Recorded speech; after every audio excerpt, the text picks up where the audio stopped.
रावण जब माँ सीता जी का हरण करके लंका ले गया, तब लंका में सीता जी वट वृक्ष के नीचे बैठकर चिंतन करने लगी।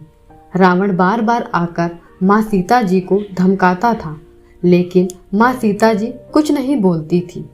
यहाँ तक कि रावण ने श्री राम जी के वेशभूषा में आकर माँ सीता जी को भ्रमित करने की कोशिश भी की, लेकिन फिर भी सफल नहीं हुआ। रावण थक हार कर जब अपने शयन कक्ष में गया तो मंदोदरी ने उससे कहा, आप तो राम का वेश धर के गए थे, फिर क्या हुआ? रावण बोला, जब मैं राम का रूप लेकर सीता जी के समक्ष गया तो सीता मुझे नजर ही नहीं आ रही थी। रावण अपनी समस्त ताकत लगा चुका था, लेकिन जिस जगत जननी माँ को आज तक कोई नहीं समझ सका, उन्हें रावण भी कैसे समझ पाता।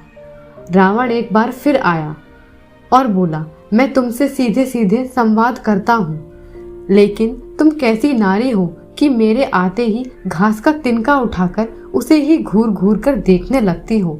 क्या घास का तिनका तुम्हें राम से भी ज्यादा प्यारा है? रावण के इस प्रश्न को सुनकर माँ सीता जी बिल्कुल चुप हो गईं और उनकी आंखों से आंसुओं की धारा बह पड़ी। इसकी सबसे बड़ी वजह थी कि जब श्री राम जी का विवाह माँ सीता जी के साथ हुआ, तब सीता जी का बड़े आदर सत्कार के साथ गृह प्रवेश हुआ था। बहुत उत्सव मनाया गया था।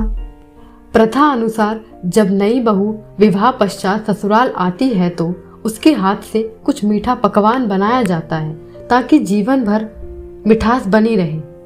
इसलिए माँ सीता जी ने उस दिन अपने हाथों से घर पर खीर बनाई और समस्त परिवार, राजा दशरथ एवं तीनों रानियों सहित चारों भाइयों और ऋषि संत भी भोजन पर आमंत्रित थे। माँ सीता ने सभी को खीर परोसना शुरू किया और भोजन शुरू होने ही वाला था कि जोर से एक हवा का झोंका आया। सभी ने अपनी अपनी पत्तली संभाली। सीता जी बड़े गौर से सब देख रही थी। ठीक उसी समय राजा दशरथ जी की खीर पर एक छोटा सा घास का तिनका गिर गया, जिसे माँ सीता जी ने देख लिया। लेकिन अब खीर में हाथ कैसे डालें, यह प्रश्न आ गया। माँ सीता जी ने दूर से ही उस तिनके को घूर कर देखा। वो जलकर राख की एक छोटी सी बिंदु बनकर रह गया। सीता जी ने सोचा, अच्छा हुआ किसी ने देखा नहीं। लेकिन राजा दशरथ माँ सीता जी के इस चमत्कार को देख रहे थे। फिर भी दशरथ जी चुप रहे और अपने कक्ष पहुंचकर माँ सीता जी को बुलवाया। फिर उन्होंने सीता जी से कहा कि मैंने आज भोजन के समय आपके चमत्कार को देख लिया था। आप साक्षात जगत जननी स्वरूपा हैं, लेकिन एक बात आप मेरी जरूर याद रखना। आपने जिस नज़र से आज उस तिनके को देखा था, उस नज़र से आप अपने शत्रु को भी कभी मत देखना। इसलिए माँ सीता जी के सामने जब भी रावण आता था तो वह उस घास के तिनकों को उठाकर राजा दशरथ जी की बात याद कर लेती थी।